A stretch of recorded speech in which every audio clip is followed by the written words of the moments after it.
পাকিস্তানের অবস্থা নিয়ে আজকাল সরব হচ্ছে জঙ্গিরাও, কারণ তারা এতদিনে উপলব্ধি করতে পারছে যে পাকিস্তান স্রেফ তাদের ব্যবহার করে ছুঁড়ে ফেলে দিচ্ছে। আর এই কথা আপনাদেরকে আগেই জানিয়েছি, কিন্তু তারপরেও নিজেদের দেশের উন্নতির কথা বাদ দিয়ে লাগাতার ভারতে অশান্তি চালানোর চেষ্টায় এখন ব্যস্ত পাকিস্তান। আপনাদের আগেই জানিয়েছিলাম, সেনাপ্রধান জেনারেল উপেন্দ্র দ্বিবেদী কড়া সতর্কবার্তায় কয়েক ঘন্টার মধ্যেই ফের উত্তপ্ত হয়ে উঠেছিল সীমান্ত। গত 13ই জানুয়ারি রাজৌরি জেলায় এলওসির কাছে দুটি সন্দেহজনক পাকিস্তানি ড্রোন নজরে এসেছিল ভারতীয় সেনাদের। এর আগেও সাম্বা, রাজৌরি এবং পুঞ্চ জেলায় আন্তর্জাতিক সীমান্ত ও নিয়ন্ত্রণ রেখা বরাবর অন্তত 5টি ড্রোনের গতিবিধি নজরে এসেছিল। আর এবার 15ই জানুয়ারির সন্ধ্যায় ফের জম্মু কাশ্মীরের রাতের আকাশে 3 জায়গায় দেখা গেল রহস্যজনক ড্রোন। প্রথম ড্রোনটি নজরে আসে জম্মু সেক্টরে, দ্বিতীয় ড্রোনটি পুঞ্চ সেক্টরে উঠতে দেখা যায়। আর এদিকে রামগড় সেক্টরেও একটি পাক ড্রোনকে আকাশে উঠতে দেখা গিয়েছিল। সব ক্ষেত্রেই আগের মতন ভারতীয় সেনা ড্রোনগুলোকে গুলি করে নামিয়েছে। দেখুন, আগেই ভারতীয় সেনাপ্রধান ড্রোন উড়ে আসার প্রসঙ্গে জানিয়েছিলেন, ড্রোনের মাধ্যমে পাকিস্তান ভারতীয় সেনাবাহিনীর ওপর নজর রাখতে চাইছে, দেখতে চাইছে কোথাও কোনো ফাঁক আছে কিনা। পাকিস্তান আসলে সন্ত্রাসবাদী পাঠানোর পরিকল্পনা করছে বলেও সতর্কবার্তা দিয়েছিলেন সেনাপ্রধান। যদিও এই বিষয়কে যে ভারত সহ্য করবে না তাও জানিয়েছিলেন সেনাপ্রধান। তারপরেও পাকিস্তানের তরফ থেকে ধারাবাহিকভাবে এই ড্রোন উড়ে আসার বিষয়টি নিয়ে ভারতীয় সেনা প্রধান সম্প্রতি বলেছেন, এই ড্রোনগুলো প্রতিরক্ষামূলকভাবে পাঠানো হচ্ছে বলে মনে করা হচ্ছে। তারা মনে হয় নজর রাখতে চাইছে যে এভাবে ড্রোন পাঠালে আমরা কোনো পদক্ষেপ করি কিনা। এটাও হতে পারে যে ওরা দেখতে চাইছিল ভারতীয় বাহিনীতে কোনো ফাঁক আছে কিনা। ওরা সন্ত্রাসবাদী পাঠাতে চাইছে। পাকিস্তানের সেনার সঙ্গে এই নিয়ে কথাও হয়েছে। আমরা স্পষ্ট জানিয়ে দিয়েছি যে এই সমস্ত আমরা মানব না। এই ড্রোন পাঠানোর বিষয়টি তাদের বন্ধ করতে বলা হয়েছে। যদিও পাকিস্তানের থামার নাম নেই, কিন্তু কেন লাগাতার সীমান্তে ড্রোন পাঠিয়ে অস্থিরতা তৈরির ছক কষছে পাকিস্তান? বিশেষজ্ঞদের মতে সেনা প্রধানের স্পষ্ট হুঁশিয়ারি সত্ত্বেও পাকিস্তান বারবার সীমান্তে ড্রোন পাঠাচ্ছে মূলত একটি কারণে, আর তা হলো কম ঝুঁকির কৌশলের কারণ। যেখানে সরাসরি যুদ্ধের বদলে লো ইন্টেন্সিটি কনফ্লিক্ট জিয়ে রাখা হচ্ছে। কি এই লো ইন্টেন্সিটি কনফ্লিক্ট? এটি হলো এমন একটি ধরনের রাজনৈতিক এবং সামরিক সংঘাত যা সরাসরি পূর্ণাঙ্গ যুদ্ধের চেয়েও কম তীব্রতর হয়।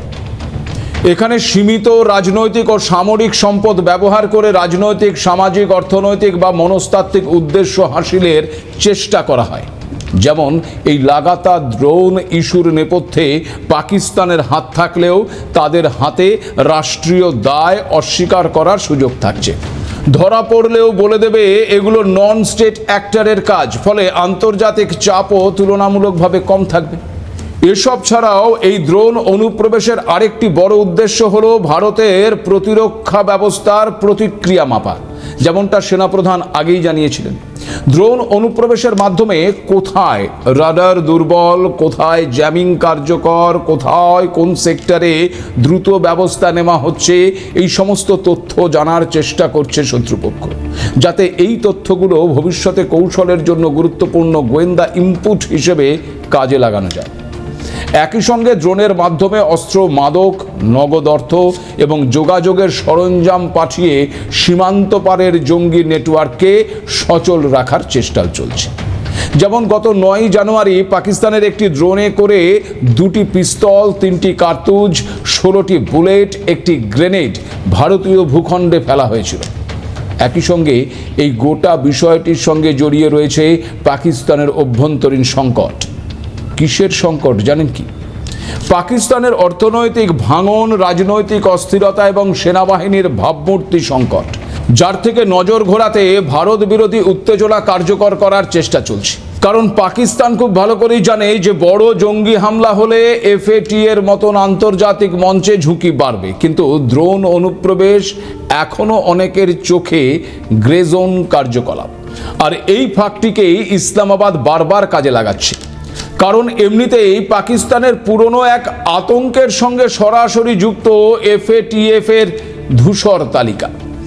আন্তর্জাতিক আর্থিক নজরদারি সংস্থা FATF থেকে 2022 সালে বহু চেষ্টায় বেরিয়ে আসার পর পাকিস্তান জানে সন্ত্রাসবাদ ও জঙ্গি অর্থায়নের অভিযোগ নতুন করে ঘনালেই সেই তালিকায় ফিরে যাবার ঝুঁকি কতটা তাদের জন্য মারাত্মক হতে পারে।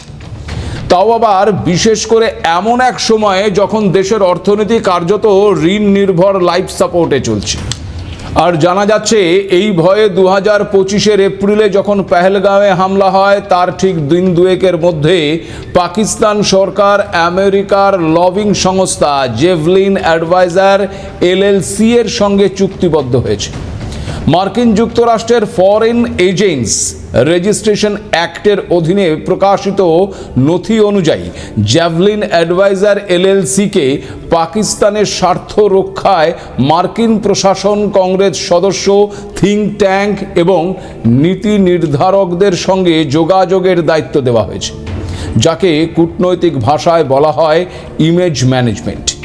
কিন্তু জানেন কি, বাস্তবে এটি একটি প্রতিরোধমূলক পদক্ষেপ, যাতে পাকিস্তানকে আবার সন্ত্রাসবাদের মদতদাতা দেশ হিসেবে আলাদা করে চিহ্নিত না করা হয়। জ্যাভলিন অ্যাডভাইজারের মতন একটি লবিং সংস্থার ভূমিকা এখানেই স্পষ্ট। তারা আসলে চেষ্টা করবে পাকিস্তানকে একটি সংস্কারমুখী দেশ হিসেবে তুলে ধরতে, যারা আসলে জঙ্গিদের অর্থায়নের বিরুদ্ধে ব্যবস্থা নিচ্ছে, আইনি কাঠামো শক্ত করছে এবং আন্তর্জাতিক চাপের সঙ্গে সহযোগিতা করছে। কিন্তু বাস্তবে পাকিস্তান কি সত্যিই তাই করে? এর উত্তর আপনারাও জানেন, আমিও জানি, তাই আলাদা করে আর বললাম না। তাছাড়া আরও একটা বিষয় ভেবে দেখুন, পাকিস্তানের বিদেশ নীতি ইমেজ এখন পেশাদার লবিস্টের ওপর নির্ভর করছে।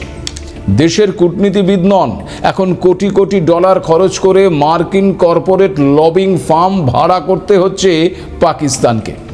অর্থাৎ পাকিস্তান নিজেই নিজের ওপর বিশ্বাস করে না, আর সমস্যার মূল সমাধানের বদলে কেবলমাত্র তার উপসর্গ ঢাকতেই অভ্যস্ত প্রতিবেশী এই দেশটি।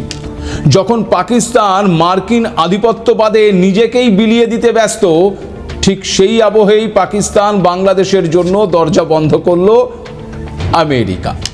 মার্কিন স্টেট সেক্রেটারি মার্কো রুবিও জানিয়ে দিয়েছেন, ইতিমধ্যেই সমস্ত কনসুলার অফিসারদের নির্দেশ দেওয়া হয়েছে যে পাকিস্তান, বাংলাদেশ সহ 75টি দেশের নাগরিকদের ভিসা দেওয়ার প্রক্রিয়া যেন বন্ধ করে দেওয়া হয়। 21শে জানুয়ারি থেকে এই নতুন নির্দেশ চালু হবে।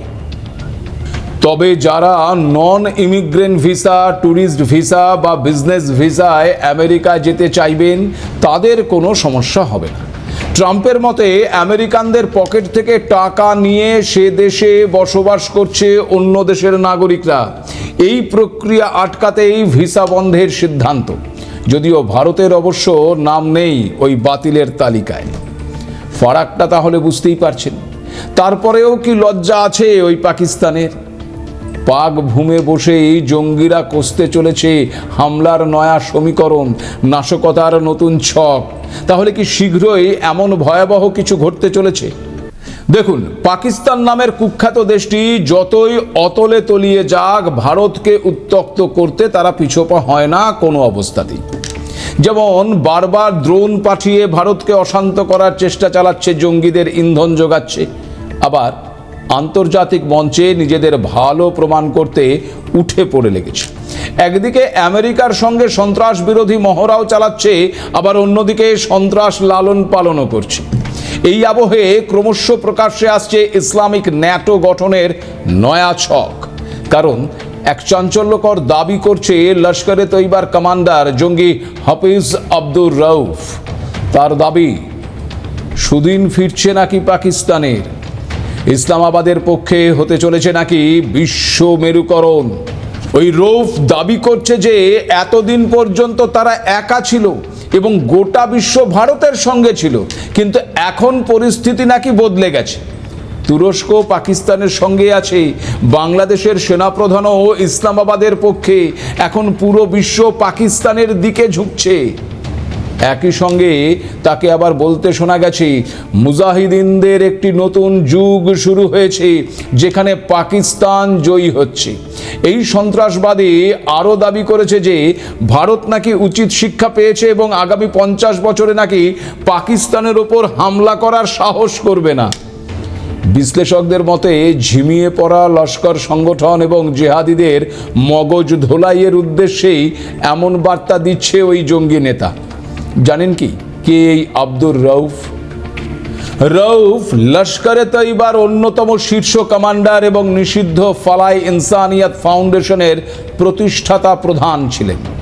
অপারেশন সিঁদুরের পরে এই আব্দুল রউফ নিহত জঙ্গিদের শেষকৃত্য সম্পন্ন করেছিল।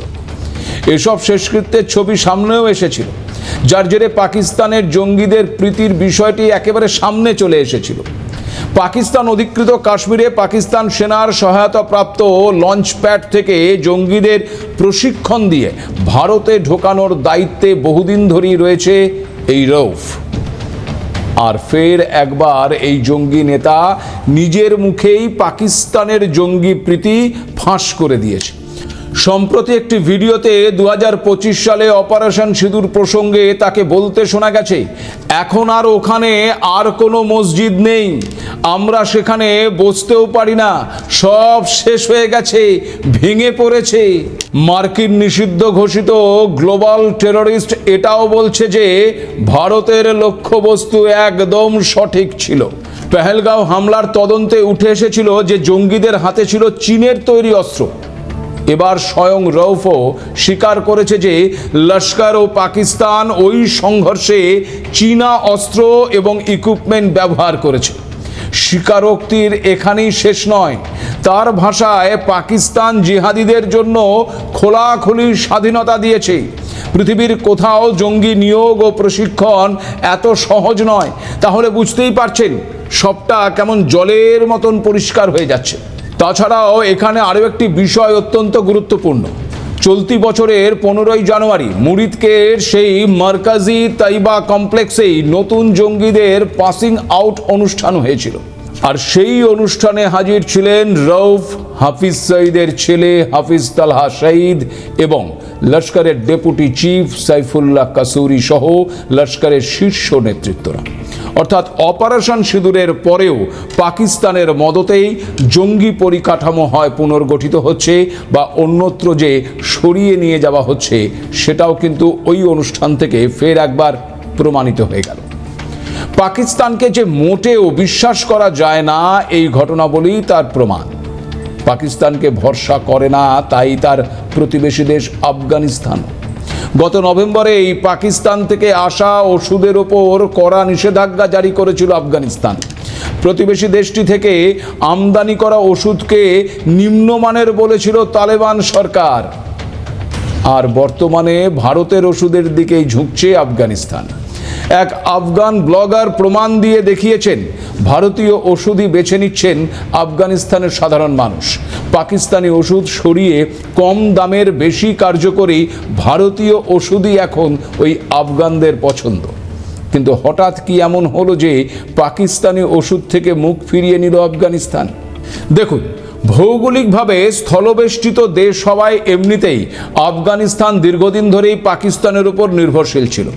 2025 সালের নভেম্বর পর্যন্ত আফগানিস্তানে ব্যবহৃত প্রায় 70% বেশি ওষুধ পাকিস্তান থেকে যেত। এমনকি 2024 সালে আফগানিস্তানে প্রায় $186.69 মিলিয়ন ওষুধ রপ্তানি করেছিল পাকিস্তান। কিন্তু লাগাতার সীমান্ত সংঘাতের কারণে পরিস্থিতি বদলে যায়। 2025 সালের অক্টোবর নভেম্বরে নতুন করে সংঘর্ষের পর আফগানিস্তানের উপপ্রধানমন্ত্রী আব্দুল গনি বারাদার পাকিস্তানি ওষুধের ওপর সম্পূর্ণ নিষেধাজ্ঞা ঘোষণা করেন। অভিযোগ ছিল ওষুধের মান খারাপ এবং সরবরাহ অনিশ্চিত। স্বাভাবিকভাবেই আফগানিস্তানে দেখা দেয় ওষুধের সংকট। আর এই পরিস্থিতিতে আফগানিস্তানের পাশে দাঁড়ায় ভারত। 2025 সালের নভেম্বর মাসে ভারতের বিদেশমন্ত্রী এস জয়শঙ্কর ঘোষণা করেন 73 টন জীবনদায়ী ওষুধ জরুরি ভিত্তিতে কাবুলে পাঠানো হয়েছে। এর আগেও অবশ্য আফগানিস্তানকে সাহায্য করেছে ভারত। বর্তমানে আফগানিস্তানের ওষুধের বাজারে ভারতের অংশীদারিত্ব প্রায় 12 থেকে 15%, যার মূল্য প্রায় $100 মিলিয়ন। আর পাকিস্তানের বাজার কার্যত ধসে গেছে সেখানে।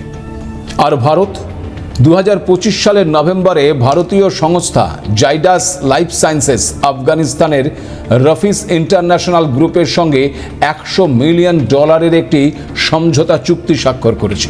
তাছাড়া ভবিষ্যতে আফগানিস্তানে উৎপাদন কেন্দ্র স্থাপনের পরিকল্পনাও রয়েছে, যাতে আমদানির ওপর নির্ভরতা কমে। ফলে বুঝতেই পারছেন ধীরে ধীরে কোণঠাসা হচ্ছে পাকিস্তান। আর সেই জন্যই কি ইসলামিক ন্যাটো গঠনের এতটা উৎসুক হয়ে পড়েছে পাকিস্তান। তবে মনে রাখতে হবে, এটি এখনো কোনো আনুষ্ঠানিক সামরিক জোট নয়। বাস্তবে কিছু মুসলিম দেশ নিজেদের মতো করে একটি নিরাপত্তা বলয় তৈরি করতে চাইছে মাত্র। এই ভাবনায় মূলত 3টি দেশের নাম উঠে আসছে, আর তা হলো তুরস্ক, সৌদি আরব এবং পাকিস্তান।